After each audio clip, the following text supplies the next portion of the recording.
Bueno, un saludo para todos y también agradeciendo a la Corporación Universitaria de Asturias por permitirnos este espacio para poder socializar con ustedes avances de investigación en torno a este desarrollo conjunto que venimos haciendo entre diversas universidades y diversos investigadores como el profesor Cancino, el profesor Sanabria, la profesora Alfonso y previamente, como les decía, Fabián Ninco.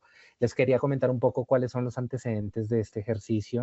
Desde hace aproximadamente 6 años, nosotros venimos trabajando desde la Facultad de Publicidad y Mercadeo en la Universidad de EXI, unas iniciativas sobre valor compartido, creación de valor compartido. ¿Y qué es la creación de valor compartido? ¿Cómo lo podemos dimensionar un poco? La responsabilidad social, la filantropía y las acciones comunes que hacen las empresas hoy en día, esas acciones que no solo se orientan directamente a rentabilizar, a generar básicamente un valor agregado a nivel financiero y también de crecimiento económico, sino también hay unas acciones que permean dentro del ecosistema, dentro de nuestros grupos de interés, dentro de los actores, como la política, como básicamente tienen el gobierno, también estos stakeholders como la sociedad, como los clientes, es decir, es un ecosistema más complejo. Entonces, en ese orden de ideas, nosotros nos hemos preguntado, bueno, ¿y cómo podemos nosotros alinear lo que hacemos en publicidad, lo que hacemos en mercadeo, con esas iniciativas reales, que no solo se queden como en, por decirlo de esta manera, en iniciativas de greenwashing, o es decir, ese lavado de imagen donde la organización aparentemente alejada de su misión. Es decir, yo les pongo un ejemplo, yo puedo ser un retailer, pero entonces le puedo decir, oiga, yo como retailer estoy muy concentrado en la donación y en las fundaciones precisamente para animales, recuperación de animales. Y eso es muy bonito porque es una iniciativa muy chévere, es una iniciativa que apoya directamente como este núcleo, por decirlo de esta manera, importante. Sin embargo, ahí viene la pregunta, si tú eres un retailer, si tú eres un distribuidor, en realidad tu misión organizacional se alinea directamente con esa iniciativa, con esa actividad bonita de poder apoyar, que no solo se quede como en una iniciativa. Y muchas veces ahí es donde nosotros decimos el greenwashing. ¿Qué es el greenwashing? Es precisamente, puedes tener acciones que pueden ser cuestionadas en el entorno, pero haciendo una acción aislada de tu misión, muy bonita, por ejemplo, puedes hacer una acción muy bonita, muy impactante, muy satisfactoria directamente para los usuarios, para la comunidad, cambia un poquito la situación, porque entonces ya no estamos llegando a la misión organizacional. Entonces, desde el año 2006, les quería comentar un poquito desde el aspecto teórico, Michael Porter y Philip Kramer, dos teóricos muy importantes, colegas en Harvard, básicamente empezaron a revisar básico el tema de la competitividad y el tema de la innovación y decían, venga, la competitividad, la innovación de las organizaciones y ese valor agregado tiene que ir mucho más allá. Empezaron a trabajar fuertemente y empezaron a descubrir que la competitividad también tenía una responsabilidad, una acción conjunta directamente dentro de esas dinámicas de la comunidad.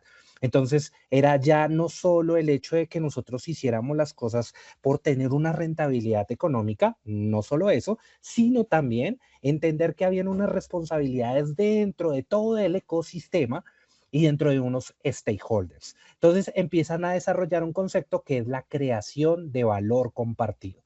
Y la creación de valor compartido se articula directamente como que, oiga, las acciones, por más bonitas, por más filantróficas, tienen que tener una coherencia. No solo son unas acciones de responsabilidad social por decir, hey, hacemos las cosas de una manera muy bien, tenemos certificaciones e impactamos no solo de manera económica a la sociedad, no solo garantizamos rentabilidad para nosotros, sino todo lo contrario. También nosotros tenemos una disposición en un ecosistema ambiental, social, dentro de unas responsabilidades enormes. Entonces, a partir de ello, desarrollan este concepto que integra también esa pirámide, una pirámide de responsabilidades no solo económicas, sino también sociales y también ambientales. Y esa responsabilidad y ese entorno empieza a llamarse como esa creación de valor compartido. Un concepto que surge desde la innovación, desde la competitividad, pero sobre todo desde la responsabilidad social empresarial. Y esto empieza desde el 2000 2011 aproximadamente con el primer paper de Create Share Value del señor Porter y empezamos a trabajar. Y dentro de esta dinámica fue muy interesante porque iniciativas como en el año 2014 que se inicia, Cámara de Comercio trae esta iniciativa aquí a Colombia con los premios de valor compartido. Y viene Michael Porter acá a Colombia a inaugurar estos premios de valor compartido. Hay una conferencia en TikTok por YouTube, Michael Porter Valor Compartido. Los invito a que lo puedan ver. Es una conferencia de 20 minutos muy interesante donde hace unos análisis no solo de las responsabilidades y los problemas ambientales o sociales que tenemos, sino cómo el concepto de valor compartido debe tener esa responsabilidad y tiene que empezar a ejecutar allí. Entonces, por allá, dentro de todo este ecosistema, les cuento un poquito el tema, nos encontramos por allá en el año 2019-2020 con los profesores Laima Alfonso y el profesor Yesid Cancino. Empezamos a hablar, empezamos a discutir un poquito sobre el tema y con la profesora Laima empezamos a desarrollar unas iniciativas, a revisar qué era lo que había pasado dentro de esos premios de valor compartido. Y habíamos empezado a encontrar unas sinergias y unas situaciones porque si ustedes escuchan, hoy en día el concepto de creación de valor compartido no se tiene tan en cuenta o tan en boga como lo que es la responsabilidad social empresarial. Entonces ahí nos dimos cuenta en ese conversatorio y ya para poder brindarle la palabra en esa comunicación estratégica a la profe Laima, era esas reflexiones iniciales. Encontramos varios casos, empezamos a desarrollar, digamos que un paper sobre los premios de valor compartido y cuál era esa, más allá de esa responsabilidad, no solo económica, no solo las empresas deben actuar económicamente, deben generar empleo, sino también deben tener un poder mucho más allá, un poder político, un poder instrumental, competitivo, pero que sea relacionable no solo a sus propios intereses, sino que a partir de sus propios intereses genere una relación, una fortaleza con esos grupos de interés, con esos stakeholders. Entonces, se viene complejizando todo y empiezan muchos cambios.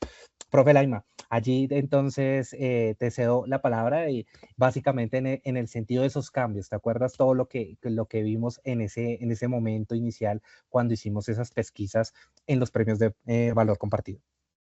Sí, en esa época empezamos como a indagar sobre ese concepto, a hacer como la diferencia entre responsabilidad social y valor compartido. Y recientemente, para empezar este proyecto, ya nos fortalecimos con el profe Juan Sebastián Sanabria, con el profe Yesid Cancino, y empezamos a entender cómo era que había evolucionado ese concepto, cuál era esa línea delgadita que se suele confundir en las organizaciones, hasta qué punto es responsabilidad social empresarial y hasta qué punto es creación de valor compartido. Pero entonces no quisimos dejarlo ahí, sino que hicimos el planteamiento, bueno, y entonces cómo influye la comunicación estratégica en las organizaciones, qué está pasando, porque si bien hemos observado algunos fenómenos de greenwashing, que era lo que mencionaba el profe Fabián, no es decir, hicimos esto para tener más seguidores en las redes, para generar más ventas, por ejemplo, para las marcas o para las organizaciones, sino que entonces este equipo de investigadores decidió investigar y de ahí el planteamiento de este proyecto de investigación. Entonces, a nivel de comunicación estratégica de marca, en relación con la creación de valor compartido, haciendo ese análisis bibliométrico que ya el profe Juan Sebastián nos va a comentar un poquito más detallado, uno de los hallazgos interesantes que nosotros hemos encontrado durante esa revisión bibliométrica de nuestro proyecto es precisamente cómo se ha venido incorporando cómo se ha transformado y fortalecido ese concepto porque abarca ya diferentes variables y cómo se ha venido integrando la comunicación estratégica a este concepto de creación de valor compartido. Entonces, desde el equipo investigador, una de las principales transformaciones del concepto de creación de valor compartido es ese papel precisamente el papel que ha adquirido la comunicación estratégica de marca. Entonces nos mencionaba el profe Fabián, cuando Porter y Kramer introdujeron ese concepto de creación de valor compartido, plantearon que las organizaciones podían generar simultáneamente valor económico y valor social. Es decir, que el éxito empresarial no debía construirse únicamente sobre indicadores financieros, sino también sobre esa capacidad de responder a las diferentes necesidades que teníamos los individuos, a necesidades sociales, y al mismo tiempo podía fortalecer esa competitividad de las empresas, de las organizaciones. Pero cuando nosotros empezamos a analizar la evolución de esa literatura científica durante los últimos años, encontramos que el concepto ha ido mucho más allá de esa visión inicial, que era la que les estaba, esa transformación que les estaba mencionando el profe Fabián. Y hoy la pregunta no es solamente cómo las empresas crean valor compartido, sino cómo comunican ese valor y cómo ese valor es interpretado por quienes se relacionan con ellas. ¿Cuál es el nivel de impacto que están generando en el mercado? Y pues precisamente ahí aparece la comunicación estratégica. Y desde nuestra visión, pues mostramos que la comunicación estratégica, o más bien evidenciamos que la comunicación estratégica deja de ser una actividad secundaria o una actividad meramente instrumental para convertirse en uno de los elementos que explican que una empresa tenga éxito o que fracase a partir de sus iniciativas de valor compartido. Entonces, los primeros trabajos que nosotros encontramos empezaron a mostrar precisamente esa transición. Hay un grupo de investigadores en el 2012, Wright y diferentes colaboradores, plantearon que la creación de valor dependía de la capacidad de construir estos procesos de comunicación relacionando, digamos, los diferentes actores de las organizaciones. ¿Qué significa esto? Que el valor compartido no se produce de manera aislada dentro de una empresa. O sea, básicamente es la construcción mediante el diálogo permanente de esas organizaciones, de los colaboradores, de los proveedores, de los clientes, de las comunidades, en donde está generando ese impacto y pues en general los grupos de interés. Entonces el valor compartido empieza a entenderse como un proceso colaborativo.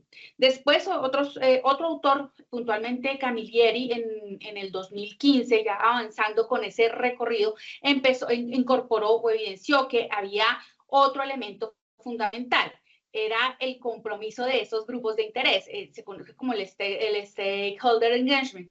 Pero entonces la función de las organizaciones, más allá que informar a los grupos de interés, era involucrar a esos grupos de interés. Entonces, ese es el engagement, ese es el nivel de compromiso, que tanto estaban relacionados con las organizaciones. Entonces, ¿qué implicaba esta dinámica? Escuchar cuáles eran sus expectativas, comprender cuáles eran sus necesidades, hacerlos partícipes de esas decisiones que estaban generando impacto social en las diferentes comunidades y en el mercado de una manera mucho más amplia. Entonces, cuando esos colaboradores empiezan a participar más bien activamente, las acciones corporativas, todo lo que empieza a ser una organización, pues empieza a adquirir legitimidad. Y no son simplemente, o sea, con esto no se refería el autor simplemente a las campañas institucionales, sino a procesos que estaban construidos de manera conjunta, desde el ADN de la organización. Entonces, eso, digamos, ese planteamiento hasta el 2015, pero más adelante apareció otro concepto, y es un concepto que es especialmente importante, sobre todo para las personas que estamos trabajando en comunicación de marca. Entonces, ya en el 2016, CAC y su equipo también de investigadores identificó que el factor que sostiene esas relaciones que se dan dentro de la organización entre esos colaboradores es la confianza. Y ahí planteó otra variable importante. Y decía que la confianza no surgía únicamente por realizar buenas acciones, sino que aparecía cuando existía coherencia entre lo que una organización decía y lo que realmente hacía. Y entonces ahí podemos entender esa alineación, viene desde el concepto de reputación, porque ese también, también influye, y ahorita más adelante les comento, la reputación viene de actuar en coherencia, y actuar en coherencia es la alineación entre lo que yo pienso, lo que yo digo y lo que yo hago. Y ahí es donde se gana la confianza, las organizaciones dentro de ese mercado y con los diferentes actores que están dentro y que están alrededor de las organizaciones.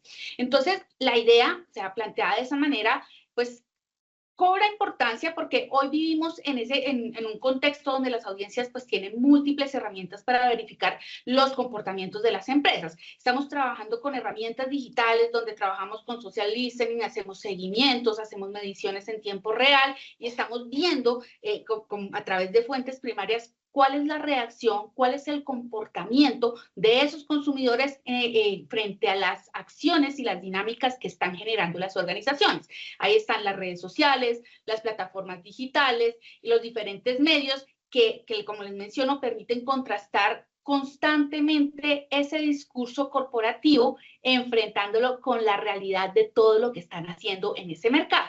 Entonces, comunicar hoy en día ya no consiste únicamente en transmitir mensajes. Comunicar quiere decir o implica más bien demostrar con consistencia. Y uno de los aportes más interesantes que nosotros encontramos en la literatura está en el 2017. Un autor de Howring nos dice que propone que la creación de valor compartido debe entenderse como un proceso de construcción de significado. Entonces ya no estamos solamente transmitiendo el mensaje, sino que estamos construyendo en conjunto el significado de lo que es una marca, de lo que representa una organización. Y ahí precisamente es donde encontramos un cambio bien importante.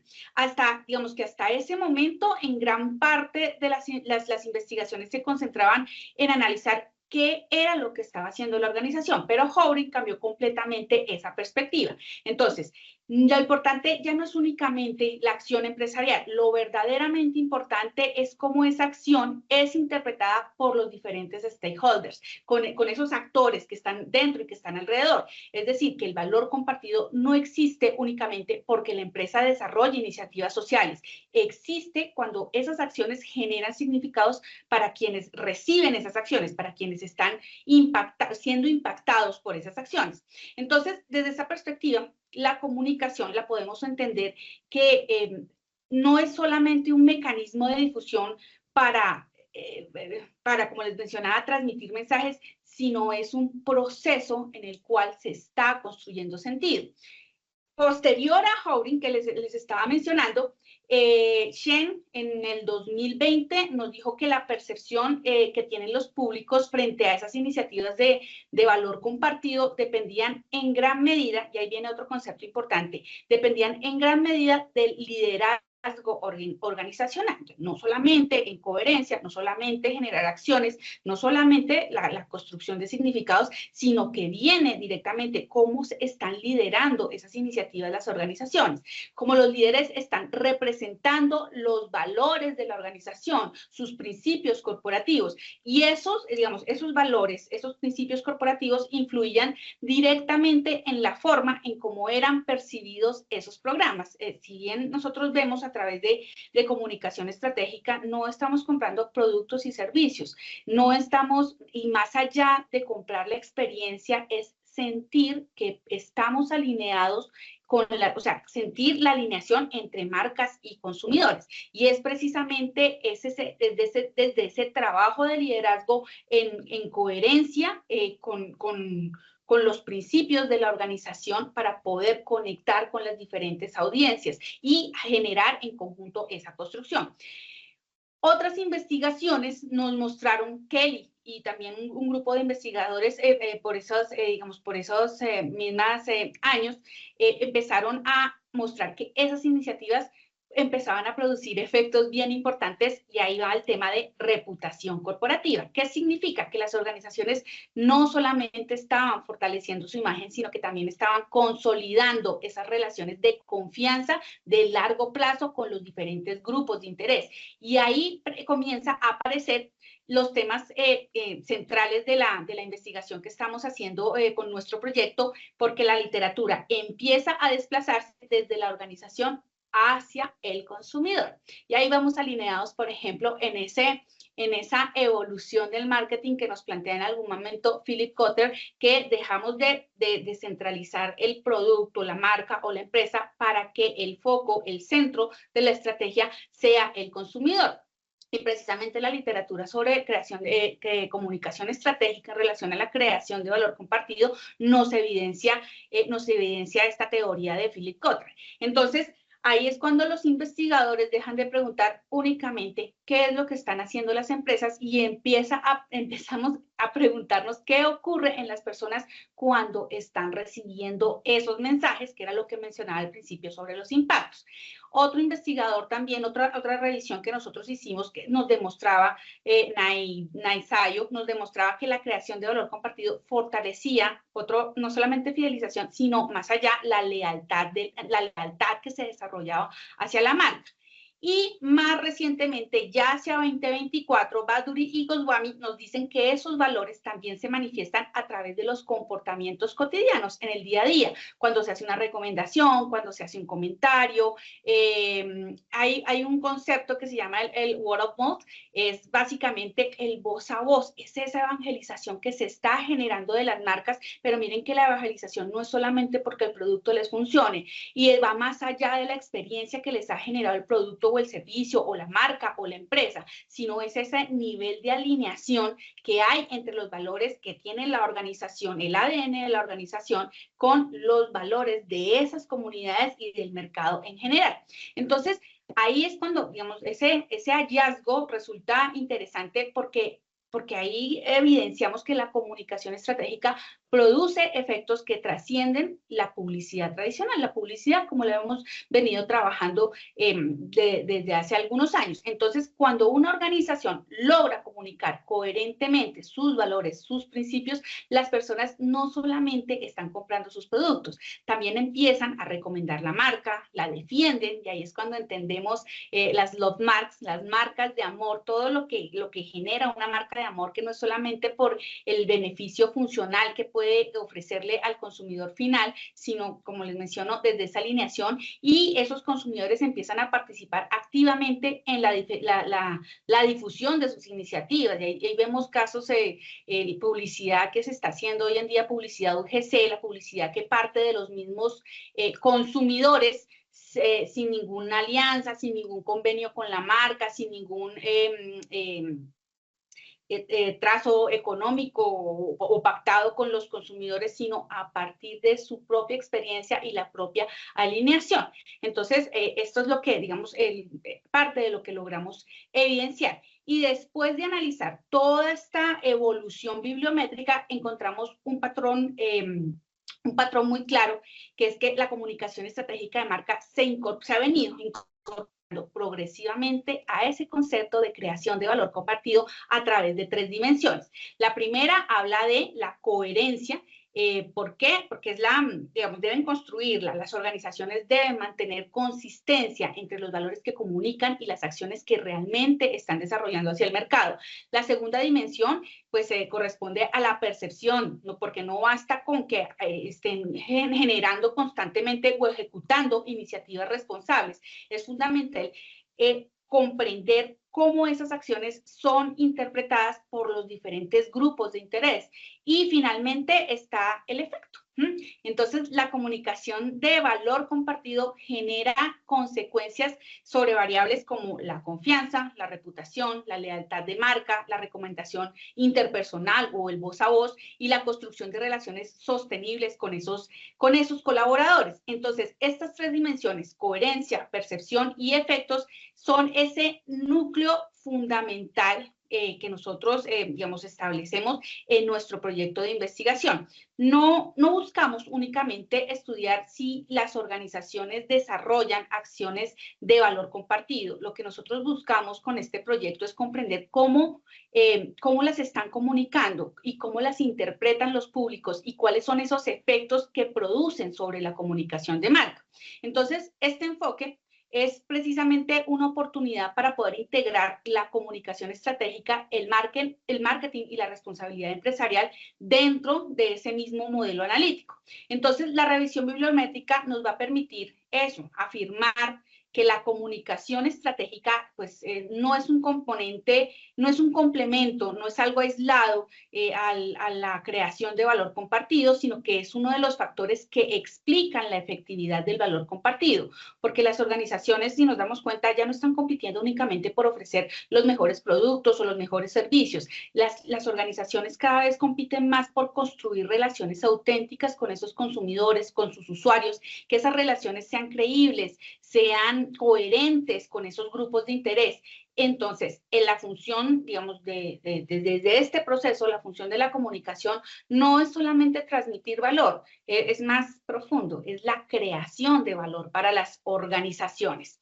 Bueno, y aquí, digamos, entendiendo estos conceptos y viendo esa integración, pues damos paso a la metodología que nosotros desarrollamos para nuestra investigación. Muchísimas gracias. Gracias, profe Laima, y un saludo al profe César y muchas gracias por la invitación. Sí, básicamente lo que queríamos hacer, pues es que no es que nos faltaran revisiones, faltaba la medición como tal. Entonces, todo el debate se había librado en el terreno de la interpretación quali, de qué es legítimo, pero pues no podía arbitrar entre conceptos vivos o conceptos que no podían estar vivos. Lo que hicimos fue mover esa pregunta un poco más al terreno de la opinión, a la evidencia algorítmica, de literatura como objeto medible, y construimos un corpus teórico, que es ese primer cuadrito que ven ahí.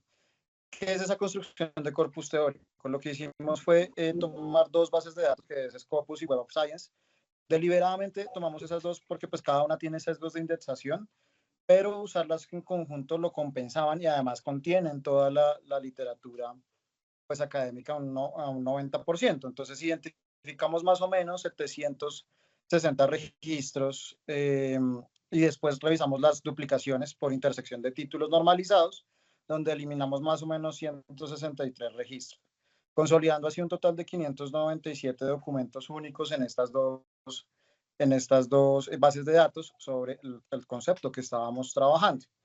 En promedio, descargamos los títulos, el resumen, las palabras clave y más o menos teníamos 242 términos por documento, es decir, toda la metadata de todo lo que habíamos hecho o los análisis que habían hecho y los papers que se habían realizado en cuanto al término como tal. Seguido a eso, pasamos al procesamiento del lenguaje natural, donde la idea de fondo es muy sencilla y era enunciar y potenciar las consecuencias, es decir, convertimos el texto en geometría. ¿Cómo lo hicimos? Cada documento se transformó en un vector y un punto en un espacio en miles de dimensiones. ¿Por qué lo hicimos? Porque en cuanto al lenguaje se convierte en geometría, la evolución de un concepto deja de ser una impresión y se vuelve una distancia que usted puede medir en decimales y que puede determinar qué tan lejos está una de otra. Después hicimos modelos de Machine Learning y acá hay un punto muy importante de toda esta metodología que hemos venido tratando y es que queríamos hacer un aporte metodológico importante que no fuese solamente una revisión sistemática de literatura. Con el Machine Learning utilizamos 3 instrumentos, cada uno responde a una pregunta específica. Primero hicimos un modelo TF-IDF que pondera las palabras por cuán distintas son, es decir, descuenta lo que dicen todos y hace visible lo que singulariza a cada época. Hicimos un modelo de Random Forest, lo usamos como una prueba de separabilidad, es decir, le dimos a los modelos toda esa data, le quitamos los años a los diferentes papers y quitándole los años, corrimos el modelo. ¿Para qué? Para determinar si el modelo sí estaba encontrando bien los papers que eran un poco más antiguos a los papers que eran un poco más nuevos. Eso nos dio unos resultados, digamos que supremamente buenos, que ya pues vamos a revisar. Pero adicionalmente a eso, hicimos un modelo Poisson-log lineal, que es una forma funcional correcta para contabilizar las publicaciones por año y modelar y proyectar la trayectoria que íbamos a tener. Es decir, no nos quedamos solamente en los modelos de Machine Learning determinando qué iba a pasar, sino cómo vamos nosotros a predecir lo que va a pasar.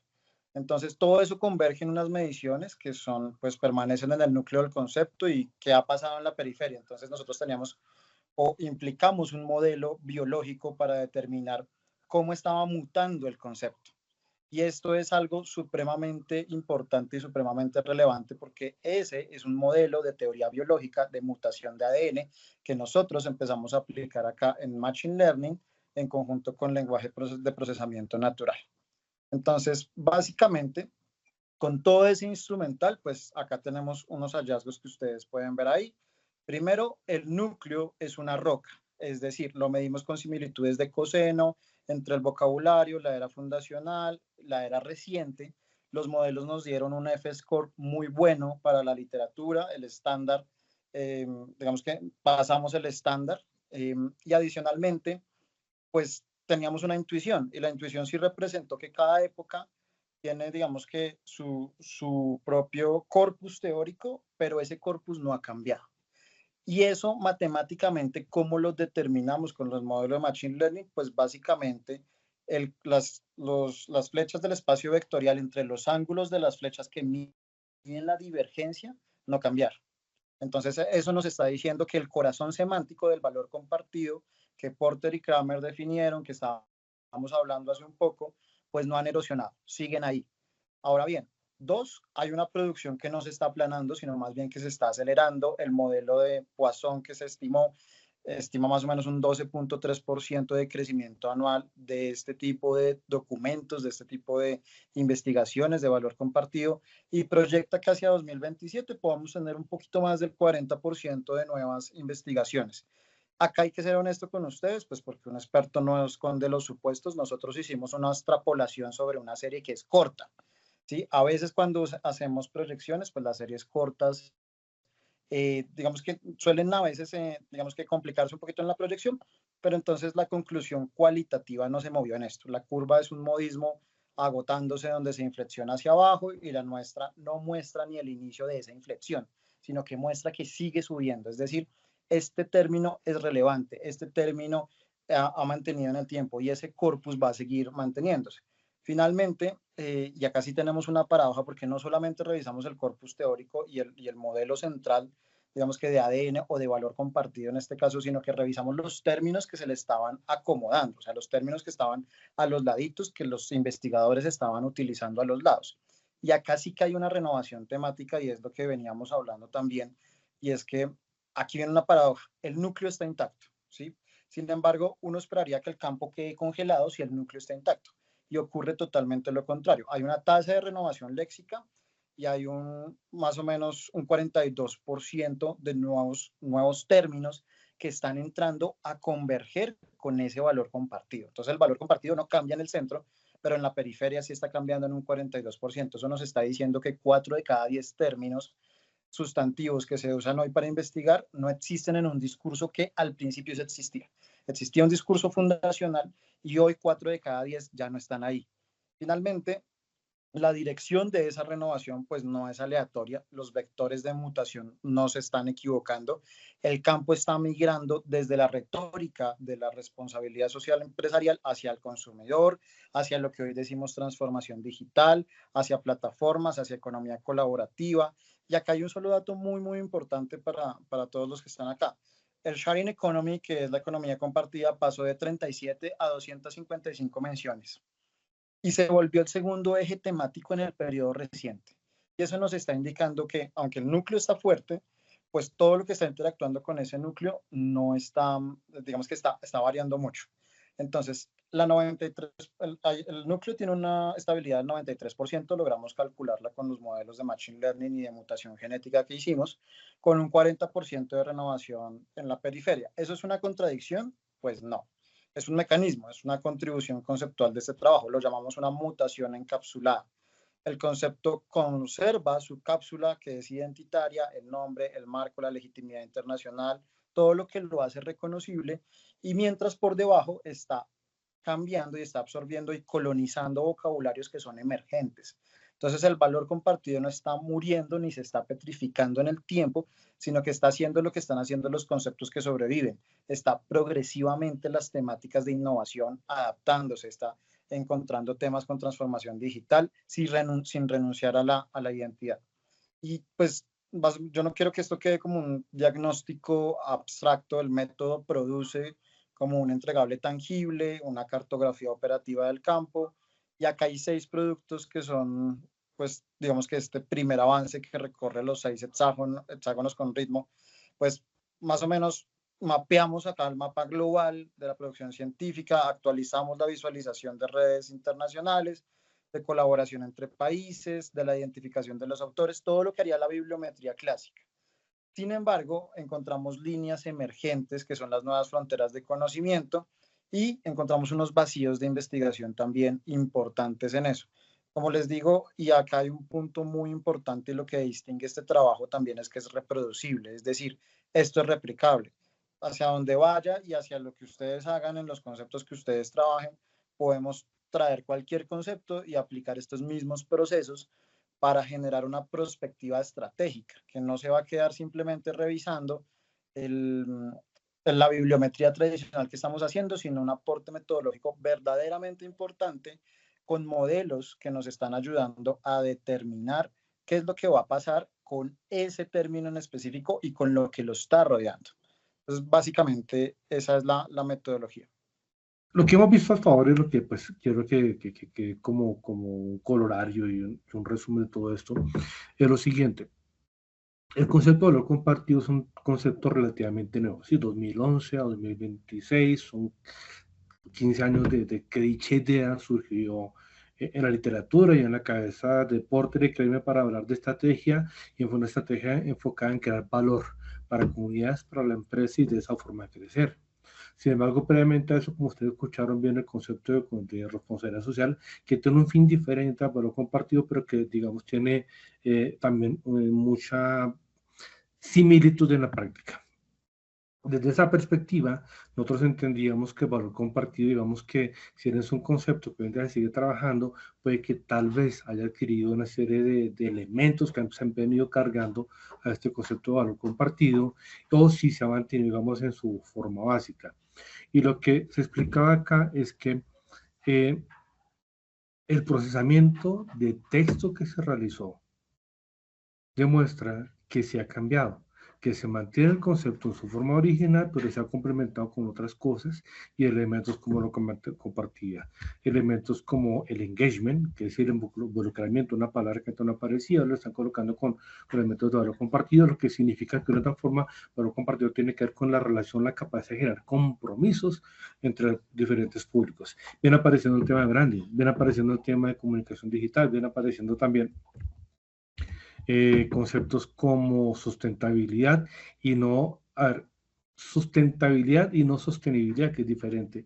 Y vienen apareciendo conceptos como economía de shared value, como economía para compartir, digámoslo así. No sé cómo traducirlo en este momento. ¿Qué viene pasando acá? ¿Y qué es lo más importante de lo que se explicó en este momento? Porque tal vez nos podemos perder con el tecnicismo del procesamiento de la información que se hizo acá. Quiero aterrizarle y bajarle de la siguiente manera y de lo siguiente. Lo que se hizo realmente fue tomar un conjunto de palabras, de textos, de definiciones, de conceptos, de planteamientos de investigación relacionados con el valor compartido y se procesó de una forma diferente y de una forma que el marketing también lo puede utilizar para poder sacar conclusiones con respecto a productos y marcas. Ya les explico cómo. Lo que se hizo fue tomar esa información, depurar los datos, eliminar los términos que son, digamos, comodines o comunes, como un artículo, un espacio, una palabra, y se dejó la esencia, básicamente, el significado. Eso lo hizo el profesor Juan con, digamos, Python, con una librería y un proceso matemático para eliminar conceptualmente palabras que no van a aportar valor. El resultado de eso permitió también generar, digamos, una serie de conocimiento que se alimentó a la máquina. Se le enseñó a la máquina con respecto a esto y como él lo dijo, se le dejó inicialmente libre. Tome toda la información y mire si encuentra algunas diferencias con respecto al concepto y demás. Y con eso la máquina aprendió. Y luego se hizo un procesamiento de tomar 2 momentos en el tiempo, 2018 para atrás, 2018 para adelante, como ustedes fueron aquí, pues fue explorado aquí por la data y se encontró que sí, hay un shared value antes del 2018, hay un shared value más robusto después del 2018. El núcleo del concepto de la utilización funciona. Y finalmente, ¿qué tenemos con esto? Finalmente tenemos un procesamiento que no solamente se puede aplicar para un ambiente netamente como una investigación. Podemos tomar información de los que las personas nos comparten en redes sociales, los comentarios y demás, y podemos alimentar con esa información, podemos darle un procesamiento y podemos entregar un resultado con respecto a los sentimientos, a las percepciones y creencias del público en particular. Eso es lo importante de lo que van a ver ustedes de este proceso de análisis. no es una cosa de locos, es un proceso que uno tiene que entrar y comprender, ir aprendiendo. Para muchos de pronto puede ser algo muy alejado de la realidad que estamos viviendo, pero para otros ya esto es un pan de día a día. Y tarde que temprano tendremos que entrarnos con ese tipo de procesamientos porque estamos hablando de un big data, no numérico, sino de palabras. Y en las redes sociales, en los medios digitales, ¿qué es lo que la gente comparte? Palabras. Y ese es un proceso, como lo explicó el profesor Juan, que podemos utilizar no solamente para la investigación, sino también para el uso prácticamente en marketing. ¿Qué nos llamamos de esto? Y quiero resumir de esta manera, y quiero llegar a esta conclusión. Un proceso de entrenamiento de máquina, un proceso de análisis cualitativo de la información textual de la palabra, en este caso escrita, nos arroja un resultado importante para entender que hoy en día el valor compartido no es solamente el concepto de generar un negocio o alrededor de un negocio, una solución a un grupo o modificar sus procesos y demás, sino que va un poco más allá y tiene que ver cómo se vincula con comunidades y con otros elementos del negocio. Quiero resumirlos con un ejemplo para poder llegar a canalizar todo esto desde lo que viene siendo el valor compartido. Decimos que el valor compartido básicamente es ser parte del negocio, esa preocupación, en cierto sentido. Y digamos que no es solamente que es una responsabilidad, sino que hacer parte del negocio, del core business que yo hago, la solución que propongo. Es decir, ataco una problemática social o cultural, pero inmiscuida dentro de mi producto. Y el ejemplo que les tengo es muy sencillo, David Plata. Por mucho tiempo el gobierno colombiano, a 10, 8 años atrás, y hoy en día sigue luchando por la bancarización o la inclusión financiera del público. ¿Qué pasa con esto? Las personas tradicionalmente antes se les pagaba en efectivo, la plata era mano en mano y pues digamos que no teníamos historia crediticia, no teníamos una trayectoria, no teníamos conocimiento financiero en muchos de los casos. Entonces, plataformas como Plata, como Nike, ¿qué es lo que hacen? Colocan una solución de transacción financiera que hace que las personas puedan tener varias cosas. Uno, aprender sobre finanzas, manejo del dinero y manejar de la forma el dinero digital, lo que les permite a las personas comprar en línea, lo que finalmente permite al marketing digital florecer. Pero más allá que otra cosa, lo que se demuestra acá es que un producto que se diseña por una problemática social de lo que significa la inclusión financiera, sirvió para que la vivienda tuviera un producto que generara un impacto en el público, que fuera reconocido por eso y que generara, digamos, ganancia para ambas partes. La vivienda gana dinero por su plataforma, pero también el público gana el beneficio de tener su dinero de forma digital para solucionar cosas que entonces no puede solucionar por no tener ese dinero de esa manera.